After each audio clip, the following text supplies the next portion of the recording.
നമസ്കാരം, എല്ലാവർക്കും ഇന്നത്തെ ക്ലാസ്സിലേക്ക് സ്വാഗതം. ഇന്ന് നമ്മൾ ഡിസ്കസ് ചെയ്യുന്നത് വെൽഡിംഗ് ഡിഫെക്ട്സിൻ്റെ രണ്ടാമത്തെ ഭാഗമാണ്.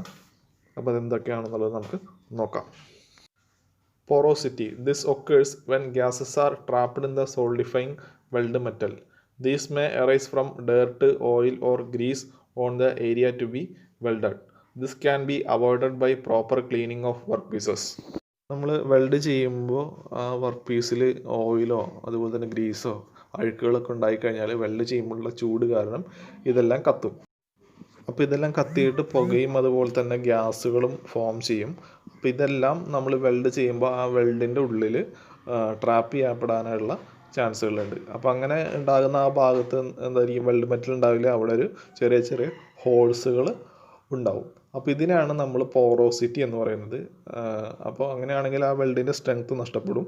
അപ്പോൾ അത് നമ്മൾ വെൽഡ് ചെയ്യുന്നതിനേക്കാളും മുന്നേ നമ്മുടെ വർക്ക് പീസ് പ്രോപ്പറായിട്ട് ക്ലീൻ ചെയ്ത് കഴിഞ്ഞാൽ ഈ ഒരു വെൽഡിംഗ് ഡിഫെക്റ്റ് നമുക്ക് ഒഴിവാക്കാനായിട്ട് സാധിക്കും. Next is inclusions. Slag or other non-metallic foreign matters entrapped in welding is known as inclusions. This can be caused due to uncleaned base metal, use of poor quality electrode, and improper cleaning in between multiple runs.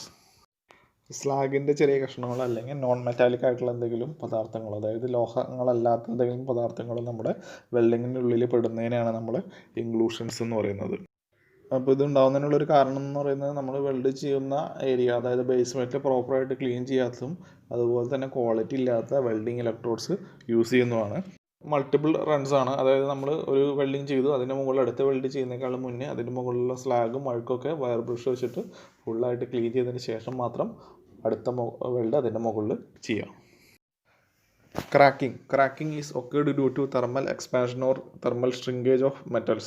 These can be prevented by preheating the base metals and proper cooling of weld area after welding. നമ്മളൊരു മെറ്റലിനെ weld ചെയ്യുമ്പോൾ ഉണ്ടാകുന്ന ചൂട് കൊണ്ട് ആ metal വികസിക്കുകയും weld കഴിഞ്ഞതിന് ശേഷം നമ്മളതിനെ തണുപ്പിക്കുകയും ചെയ്യുമ്പോൾ ഉണ്ടാകുന്ന മെറ്റലിന് സംഭവിക്കുന്ന ഒരു ചുരുങ്ങൽ കൊണ്ട് ആണ് ക്രാക്കിംഗ് അല്ലെങ്കിൽ പൊട്ടലുകൾ ഉണ്ടാകുന്നത്.